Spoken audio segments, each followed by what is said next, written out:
மாசு யூடியூப் நேயர்களுக்கு வணக்கம். தாவேகாவோட சிறப்பு பொதுக்குழு கடந்த 5ஆம் தேதி நடந்திருக்கு.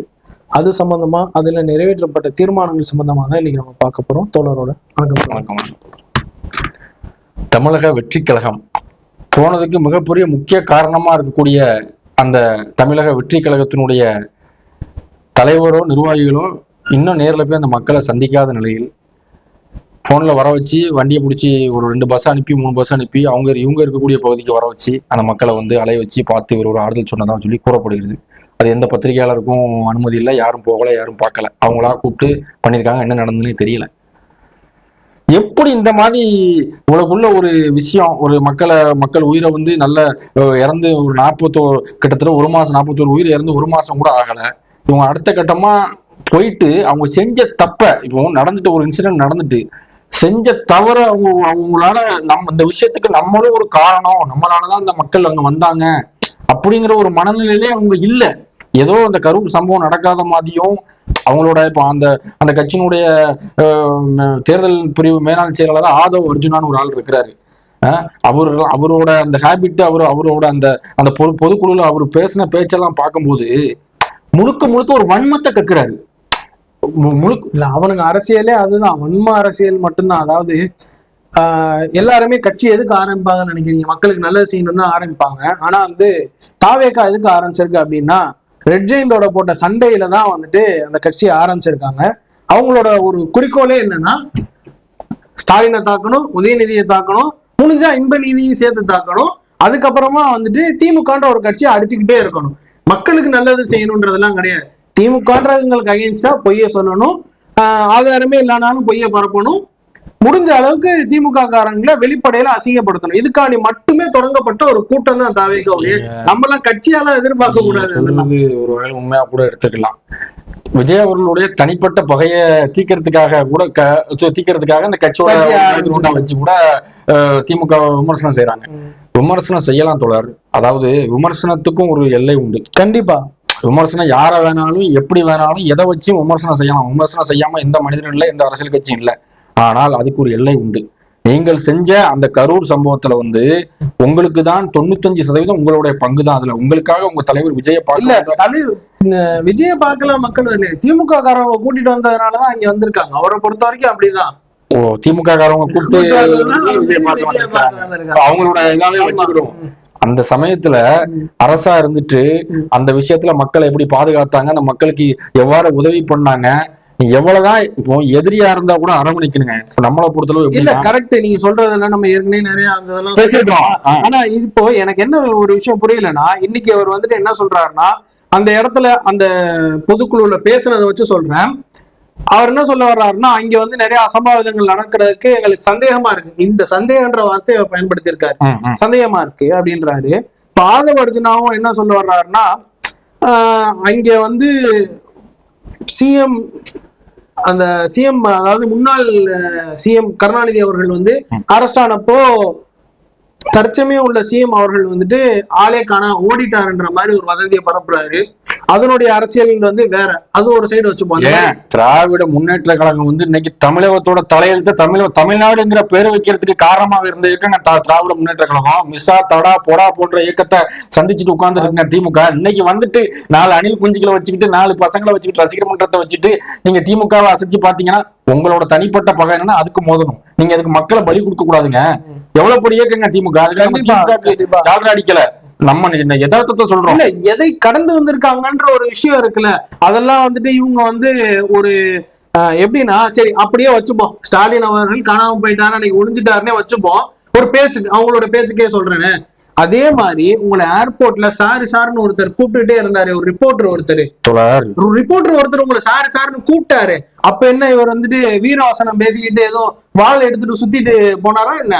ஓடி ஒளிஞ்ச நாய் தானே அவரும். என்னைய பொறுத்தல ஒரே ஒரு விஷயம் தான், இதுல இருந்தே மக்கள் தெளிவா கவனிச்சுக்கிடணும். விஜய்க்கும் சரி, விஜய் கூட இருக்கவங்களுக்கும் சரி சுத்தமா அரசியல் இல்லை. இவர் சொல்றாருல கலைஞர் அவர்கள் அரெஸ்ட் பண்ணும்போது நீங்க ஓடிட்டாங்கன்னு, அதை விட்டுருங்க. அது ஒரு வகையில ஒரு அரசியல். அதை அவங்க அரெஸ்ட் பண்ணாங்க, ஓடினதாகவே நீங்க வச்சுக்கிடுங்க.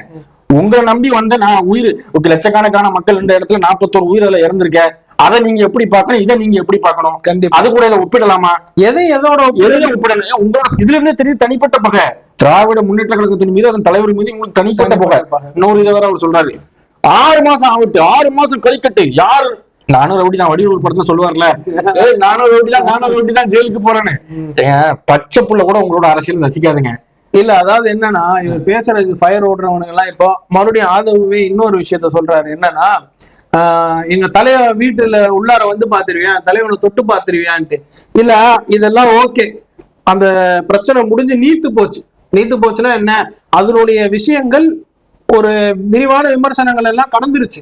இப்ப வந்து நின்றுகிட்டு ஓடி ஒளிஞ்சவன்லாம் இன்னைக்கு மேடை கிடைக்குதுன்ற காண்டி ஏறிட்டு, இல்ல என்னன்னா எங்க தலைவனை தொட்டுப்பாரு, போலீஸ்காரனை பார்த்து அவர் சொல்றாரு. நான் கேக்குறேன், இதே வாய் தான் இன்னும் சொல்லுச்சு, கரூருக்கு எங்கனால வர முடியல, போலீஸ்காரன் புடுங்குறான், உள்ளக்க வந்தா பிரச்சனை பண்ணுவேன்றான், எங்களை உள்ளக்கு வர விட மாட்டேன்றான்.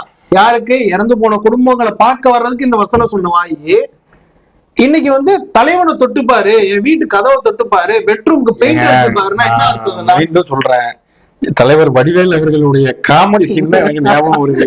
ஒரு படத்துல கூட அவரு ஏதோ ஒரு அரசியல் கட்சியில இருக்கிற மாதிரி ஒரு நடக்கும், கூட ஏதோ ஒரு அலுவலகத்துக்கு போன போடுங்கப்பா, ஏதோ ஒரு கூட இருக்கிறவங்க பண்ணுவாங்க. அதேதான் தலைவர் நம்பர் 10 பனையூர் தாவாக்காலு அந்த மாதிரி கதை தான் இப்ப இன்னைக்கு ஆதவ அர்ஜுனாவோட சமீப கால செயல்பாடும் பொதுக்குழுல பேசின ஒரு நிலைப்பாடும் நம்ம கண்டிப்பா. அரசியல்ல ஒரு 0% கூட இவங்க வந்து தகுதியற்றவர்களாக நான் பாக்குறேன். இந்த ஆதவ அர்ஜுனா போன்றவர்கள் வந்து விடுதலை சிறுத்தையில இருந்திருக்கிறாரு. மதிப்பிற்குரிய தலைவர் திருமாவளவன் அவர்கள் கூட இருந்த ஒரு நபர். ஆனா இவருக்கு அரசியலே தெரியல. அந்த விடுதலை சிறுத்தையிலுமே வந்து ஒரு குழப்பம் பண்ண கேட்டா, விடுதலை சிறுத்தைகள் நீங்க சொன்னதுக்கு அப்புறம் தான் சொல்ல ஞாபகம் வருது, எதன் அடிப்படையில இவர்களை விடுதலை சிறுத்தைகள்ல சேர்த்தாங்க. இப்போ நானும் நீங்களோ வெகுஜனமோ பொதுஜனமோ யாரோ ஒரு ஆள் போய் ஏதோ ஒரு கட்சியில சேரணும்னா, வாப்பா உனக்கு வந்து துணை பொதுச் செயலாளர் இணை பொதுச் செயலாளர் தரேன்னு சொல்லிடுவாங்களா? அப்படி இல்ல தொடர், அதை வந்து அதான் நம்ம பார்க்கணும். இப்போ அது அந்த அவரோட ஃபேமிலி பேக்ரவுண்ட் இல்லனாலதானே அவர் உள்ள போறாரு. கதையா கூட இருக்கலாம். விடுதலை சிறுத்தை தலைவரோட திருமாவளவன் அவருடைய பார்வை என்னன்னா தொலைநோக்கு பார்வை, எல்லா சமூகத்தையும் அரவணைக்கணும் அப்படின்னு நினைப்பாப்புல. அவர் ஒரு தலித் தலைவரா இருந்தா கூட இன்னைக்கு அதுல இருக்கக்கூடிய ஒரு 50% பேர் இஸ்லாமியர் இருக்கிறாங்க, நாடார் இருக்கிறாங்க, தேவர் இருக்காங்க, எல்லாருமே இருக்காங்க. தலைமை நிலைய பொறுப்புலையுமே வந்து எல்லாருமே இருக்கிறாங்க. நம்ம சட்டமன்ற உறுப்பினர் கூட இப்ப நம்ம வன்னியர் சமூகத்தை சார்ந்த தோழர் SS பாலாஜி அவர்கள் இருக்காங்க, ஆளூர் சானவாஸ் அவர்கள் இருக்காங்க. எல்லாத்தையும் ஒரு ஒருங்கிணைப்பு, அதாவது ஜனநாயக திருமாவளவன் அவர்களுடைய பார்வை, திருமாவளவன் அவர்களுடைய பார்வை ரொம்ப நீங்க சொல்ற மாதிரி அந்த பார்வை. நான் என்ன கேக்குறேன்னா, இவர் உள்ளக்க வர்றது அவங்க ஃபேமிலி, மார்டின் ஃபேமிலியோட ஸ்கெட்ச். ஏன்னா இப்போ இந்த பிஜேபியோட மிகப்பெரிய ஊழல் ஒண்ணு நடந்துச்சு தெரியுமா? என்னதுன்னா எலக்டோரல் பாண்டுன்னு சொல்லிட்டு கிட்டத்தட்ட ஒரு 13,500 கோடி எந்த கட்சிக்கு எவன் கொடுத்தான்னு தெரியாது, அந்த கட்சி எப்படி செலவு பண்றான்னு கணக்கே இல்லாத ஒரு விதமா இருந்த ஒரு ஸ்கேம். அதுல அந்த 13,500 கோடியில ஒரு பெருந்தொகைய இந்த குடும்பம் மட்டும்தான் எல்லா கட்சிக்குமே கொடுத்திருக்கு. அதாவது யார் யாருக்கெல்லாம் கொடுத்திருக்காங்க? பிஜேபிக்கு 500க்கும் மேல, ஐஎன்சிக்கு வந்துட்டு கிட்டத்தட்ட 50 கோடியோ என்னமோ, ஒய்எஸ்ஆர் காங்கிரஸ்க்கு 140 கோடியோ என்னமோ, அதுக்கப்புறம் சிக்கிம் மோர்ச்சான்னு சொல்லி அவன் எங்க இருக்கான்னே தெரியல, அவனுக்கு ஒரு 11 கோடி. இந்த மாதிரி வந்துட்டு கணக்கெடுப்புல கிடைக்கப்பட்டது இவ்வளவுதான். சோ நீங்க சொல்றது பார்த்தா இவங்க மிகப்பெரிய மில்லியன் கோடியா அந்த மாதிரி வந்துட்டு எல்லாரு கூடயுமே டைப்ல இருக்கவனுங்க. இவர் வந்துட்டு நாளை பின்ன அரசியல்ல ஜெயிச்சு ஒரு இடத்துக்கு வர்றாருன்னு வச்சுப்போம், கனவுடைய ஏதோ நடக்குது, யாருக்கு? மக்களுக்கு பண்ணுவாரா இவரு? ஏன் இவருக்கு மக்களுக்கு என்னங்க சம்பந்தம்? மக்கள் கூட தொடர்பு இல்லாத ஆளுதான். ஏங்க நடிகர் விஜய் நீங்க எடுத்துக்கிடுங்க, எங்கேயாவது மக்கள் கூட தொடர்புல இருந்ததை நீங்க பாத்துருக்கீங்களா? நம்மள மாதிரி ஆளுகளை 10-12 வருஷமா நம்ம பொது வாழ்க்கையில இருக்கிறோம். அவங்க தொண்டர்கள் வேணா செஞ்சிருக்காங்க, ரசிகர்கள் வேணா செஞ்சிருக்காங்க, மக்கள் விஜயோ இப்ப இருக்கக்கூடிய புஸ்லி ஆனந்தோ இல்ல இப்போ புதுசா முளைச்சிருக்க ஆதவ அர்ஜுனாவோ என்னைக்காவது மக்கள் பிரச்சனைக்கோ மக்கள் போராட்டத்துக்கு மக்கள் நலன் சார்ந்த போராட்டத்துக்கு இறங்கி போராடி ஒரு வழக்கு மக்களுக்காக வாங்கினதா சொல்லட்டுங்க. இன்னைக்கு நம்ம தமிழக வெற்றி கழகத்துக்கு நம்ம ஆதரவு கொடுப்போங்க. அரசியல்னா இவங்களுக்கு என்ன, அதாவது நீங்க சொன்ன மாதிரி தனிப்பட்ட பகங்க.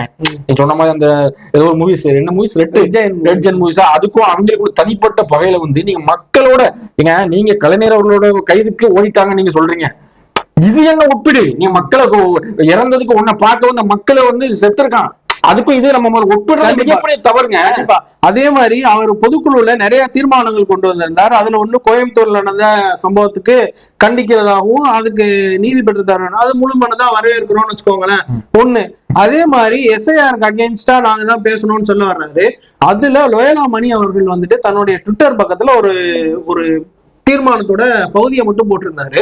அதுல ஒரு பகுதி மட்டும் தான் போட்டுருக்காங்க, முழு தீர்மானம் வெளியில. அதுல ஒரு வசனம் வருது, உண்மையாக இருக்கும் பட்சத்தில் இவர்கள் சொல்லும், அதாவது பிஜேபிக்கு அகைன்ஸ்டா என்ன சொல்ற வர்றாருன்னா, இது உண்மையா இருக்கும் பட்சத்தில் திமுகனா இதுதான் நீ பண்ணுற, நீ இப்படிப்பட்டவன் தான், நீ இந்த மாதிரி உனக்கு பழி சொல்ல முடியுது.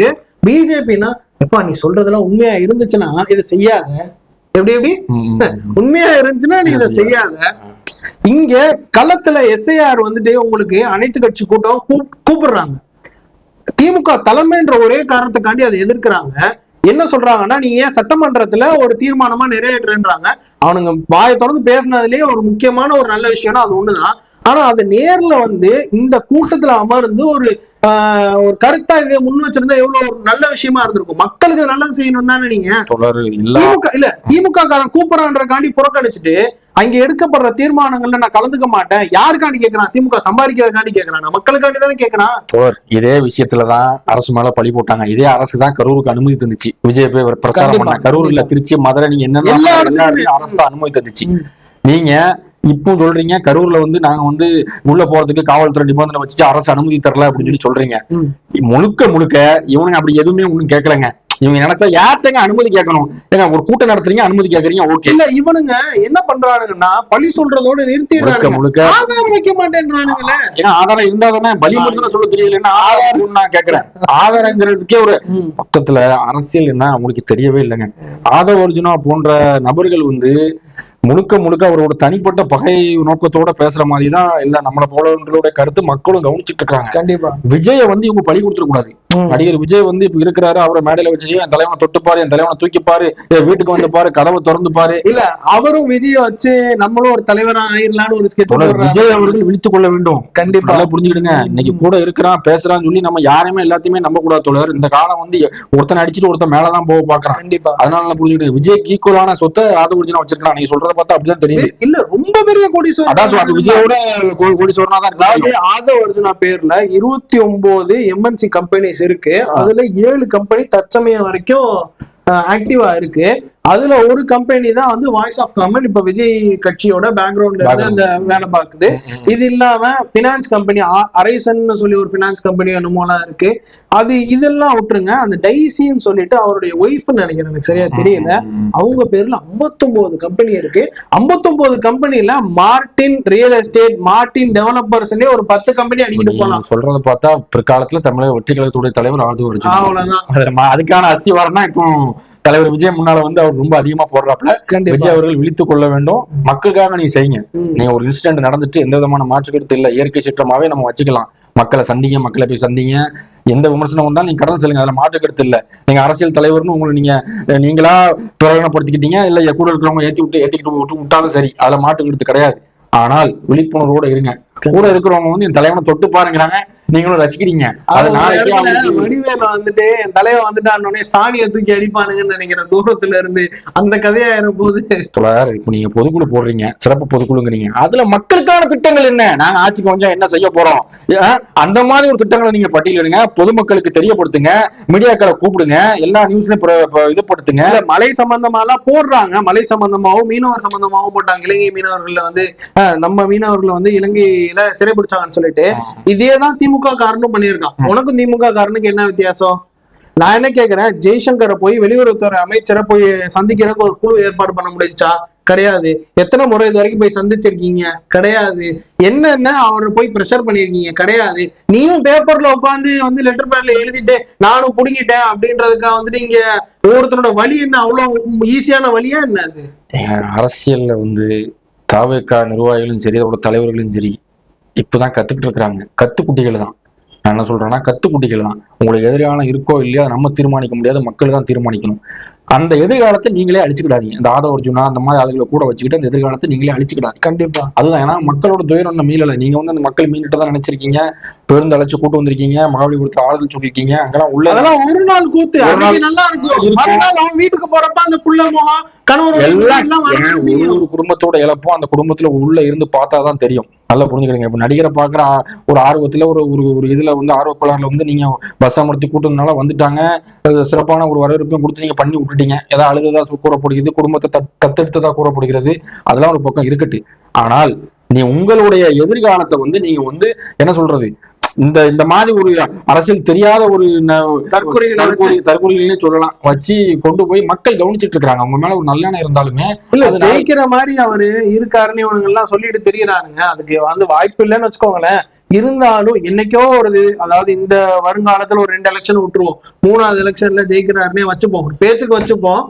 அப்பயுமே வந்துட்டு ஒரு அரசியல்ல ஒரு நிதானம் இல்லாம ஒரு தெளிவில்லாம இருந்தா குரங்கு கையில பூமாலையை கொடுத்த மாதிரி ஆயிடும். நிர்வாகத்தன்மைங்கிறது வந்து மிகப்பெரிய ஒரு கட்டமைப்பு.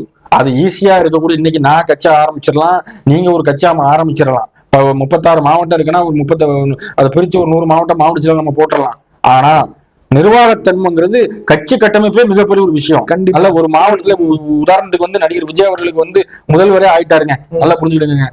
ஒரு மாவட்டத்துல வந்து எந்த கலெக்டர் எந்த மாவட்டத்துக்கு பணியமர்த்தணும், எந்த எஸ்பி எந்த மாவட்டத்துக்கு பணியமர்த்தணும், நிர்வாகத்துறை கட்டமைக்கிறதுக்கே அவருக்கு வந்து 5 வருஷம் முடிஞ்சு போயிருங்க. நல்லா புரிஞ்சுக்கிடுங்க.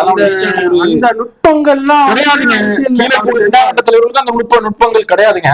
அவ்வளவு ஈஸியா நிர்வாகத்தன்மைங்கிறது வந்து ரொம்ப கடினமான ஒரு விஷயம். இன்னைக்கு திமுக எல்லாம் இருக்குதுன்னா ஆண்டாண்டு காலமா இருக்கக்கூடிய ஒரு இயக்கம், அதிமுக ஆண்டாண்டு காலமா இருக்கக்கூடிய ஒரு இயக்கம். நல்லா புரிஞ்சுக்கிடுங்க. அதெல்லாம் வந்து பல அரசியல பல தேர்தல்ல பல விதமான எவ்வளவு போராட்டங்கள், எவ்வளவு ஆர்ப்பாட்டங்கள், எவ்வளவு மக்கள் சார்ந்த பிரச்சனைகளை சந்திச்ச இயக்கங்கள். அது அந்த இயக்கங்களும் திமுகவை பார்த்து நீங்க சவால் விடுறீங்கன்னா 6 மாசம் அதெல்லாம் ஒரு என்ன சொல்றது, ஒரு பேச்சு தன்மைக்கே ஒரு தகுதி இல்லாத நபர் பேசக்கூடிய ஒரு இதுவரை ஆச்சுங்க. திமுக தரப்புல இருந்து ஏதாவது ஒரு கண்டனமோ இல்ல அவங்க ஒரு ஆளாவே இவங்க நினைக்கலங்க. சொல்ல போனா ஏன் வளர்த்து விடணும், அதுதான் உண்மை. இன்னைக்கு கண்ணியத்தையும் கட்டுக்கோப்பையும் இப்ப கடைபிடிச்சிட்டு இருக்காங்க திமுகவுடைய தொண்டர்கள், தலைவர்களும் சரி. இதுவரை ஒரு அகைன்ஸ்டா இந்த பேட்டியில, அதாவது 2ஆம் கட்ட தலைவர்கள் வந்துட்டு அரசியல் அநாகரிகமா எங்கேயுமே பேசி பார்க்க கண்டிப்பா. இங்க அரசியல்லயே ஒரு ஆள் அங்கிள்னு சொல்றதும், இன்னொரு ஆள் வந்துட்டு ஓடி போனாருன்னு சொல்றதும், இப்போ சிஎம்ஏ அட்ரஸ் பண்ணாரு இந்த இஷ்யூவை, இதை பொதுவாதான் பார்க்கணுன்ற மாதிரி சொன்னாரு. அதுல முன்பின் உணர்ச்சிகள் அவருக்கு இருந்தாலுமே பப்ளிக் அட்ரஸ் பண்றது எப்படி சொன்னாரு, இது ஒரு இயற்கை பேரிடர் மாதிரி பார்த்து யார் மேலேயும் தனிப்பட்ட ஒரு குற்றமா பார்க்காம அதுல அரசியல் முதிர்ச்சி இருக்கு. உனக்கு அந்த பகை இருந்துச்சு, அந்த மனிதனை போய் நீ மேலும் மேலும் வம்புக்கிற சொல்ற அப்படின்னா உங்களோட நோக்கம் தான் என்ன? அதாவது என்னன்னா அடிச்சுக்கிட்டே இருக்கணும், அடிச்சுக்கிட்டே இருந்தா நம்ம ஃபேமஸ் ஆயிடலாம். ஏங்க மக்கள் இன்னைக்கும் சரிங்க, எஸ்ஐஆர் விவகாரத்துல வந்து முழுக்க வாக்குகளை வந்து எப்படி திருடி, எப்படி தேர்தல் ஆணையத்தை கையில் எடுத்து, எப்படி தமிழகத்திலயும் சரி மத்த ஸ்டேட்லயும் சரி ஆட்சியை பிடிக்கலாம்னு சொல்லி பிஜேபி இருக்குங்க. அதுக்கு எதிராக நீ பிஜேபிக்கு எதிராக ஒரு ஸ்டேட்மெண்ட் விட்டு வெளியே வந்து போராடு. ஏன் நீ மாநில கவர்மெண்ட்லயே வந்து திமுக எதுக்கு எடுத்தாலும் திமுக அப்பனோட நோக்கம் தான் என்ன? மத்திய அரசு மக்கள் விரோத போக்க எவ்வளவு விஷயத்த மத்தியில் ஆளக்கூடிய அரசு கடைபிடிச்சிட்டு இருக்குங்க. ஒரு ஸ்டேட்மெண்ட் நான் என்ன சொல்றேன், இந்த என்னது இவி பில் ஏறினது, அதுக்கப்புறமா வந்துட்டு டாக்ஸி ஏறினதுக்கெல்லாம் கையெழுத்து போட்டது அதிமுக ஆட்சியில. நிறைய விஷயங்கள அதிமுக ஆட்சியில கையெழுத்து, பிஜேபி சொல்ற இடத்துல எல்லாம் நீட்டுற இடத்துல கையெழுத்து போட்டாங்க. தில்லு இருந்துச்சுன்னா அதிமுக காரன பேச வேண்டியது இல்ல பேச மாட்டோம். அவங்க சொல்லிட்டாங்களா இந்த வரக்கூடிய தேர்தல் வந்து, அதாவது நான் வந்த 2 மாசத்துல கட்சி ஆரம்பிச்சு 2 மாசம் டைரக்டா சிஎம் தான். ஒரு படத்துல சொல்லுவாங்கல்ல, இந்த காதல் படத்துல நினைக்கிறேன் நடிகர் வந்து எனக்கு வாய்ப்பு கொடுங்க நடிக்க, அர்ச்சககாந்த் விஜயகாந்த் ஏதோ ஒரு பேர் வரும், வந்துட்டு ஒரு ஏதோ அமெரிக்கன் மாப்பிள்ள நடிக்கிறியாப்பா, இல்ல வேண்டாம் துணை நடிகர் வேண்டாம், நடிச்சா நடிகர். அதே மாதிரி எங்க அண்ணன் இருந்தா சிஎம் தான். புரியுதா? அவங்க அந்த கான்செப்ட்ல தான் இருக்கிறாங்க. மத்தபடி இவங்களுக்கு வந்து அரசியல் முதிர்ச்சியோ இல்ல மக்கள் நலன் சார்ந்த எந்த திட்டங்களும் இவங்ககிட்ட கிடையாது. மக்கள் உற்று நோக்கி கவனிச்சுட்டு இருக்கிறாங்க. யாரை எப்போ எப்படி மக்கள் தேர்ந்தெடுக்கணும்னு சொல்லி நம்ம தமிழக மக்களுக்கு தெளிவா தெரியும். கண்டிப்பா அதுல எந்த விதமான ஒரு மாற்று கருத்தும் கிடையாது. தமிழக மக்கள் வந்து தெளிவான மக்கள். சும்மா ஏதோ வாராங்க போறாங்க, விஜய் வருவாங்க, அஜித் வருவார், ரஜினி வருவார், கூட்டம் கூடும், அதான் வாக்கா மாறுங்கிறது வந்து சாத்தியமான விஷயம் கிடையாது. நடிகர் ஆதவ் அர்ஜுனா அவர்கள் வந்து தன்னுடைய பேச்சை வந்து கட்டுப்படுத்திக் கொள்ள வேண்டும். அதுதான் எங்களை போன்றவரோட கோரிக்கை. இன்னைக்கு வந்து காலகாலமா ஒரு இல்ல பொதுக்குழுன்னு வைக்கிறது வந்து பொது மேடம் கிடையாது, கட்சியோட மேடங்க, கட்சியோட வளர்ச்சியை பத்தி பேசுறதுக்கு அந்த அறிவு கூட இல்லாத வந்துட்டு என்னன்னா, இப்போ நீங்க ஒரு இடத்துல மீட்டிங்கு கலந்துக்கிறீங்க, அரசியல் விமர்சனம் பண்றீங்கன்னா அது வேற. பொதுக்குழு கூட்டத்துல தீர்மானங்களை போடணும், தீர்மானங்கள்ல எப்படி வேலை செய்யலாம், கட்டமைப்பை வலுப்படுத்தணும்ன்றதுதான் வந்துட்டு பொதுக்குழு. 6 மாசம் கழிச்சு செய்வாங்க. 6 மாசம் கழிச்சுதான் அவங்க யாருன்னு சொல்லி மக்கள் பார்ப்பாங்க, எல்லாரும் பார்ப்பாங்க. நம்மளும் அவங்களோட தொடர்ச்சியா அவங்களோட இதை கவனிச்சுக்கிட்டே இருப்போம். 6 மாசம் கழிச்சு அவங்க என்ன செய்யறாங்கன்னு சொல்லி நம்ம மக்களுக்கு தெரியும். மீண்டும் இன்னொரு காணொலியில சந்திப்போம். நன்றி.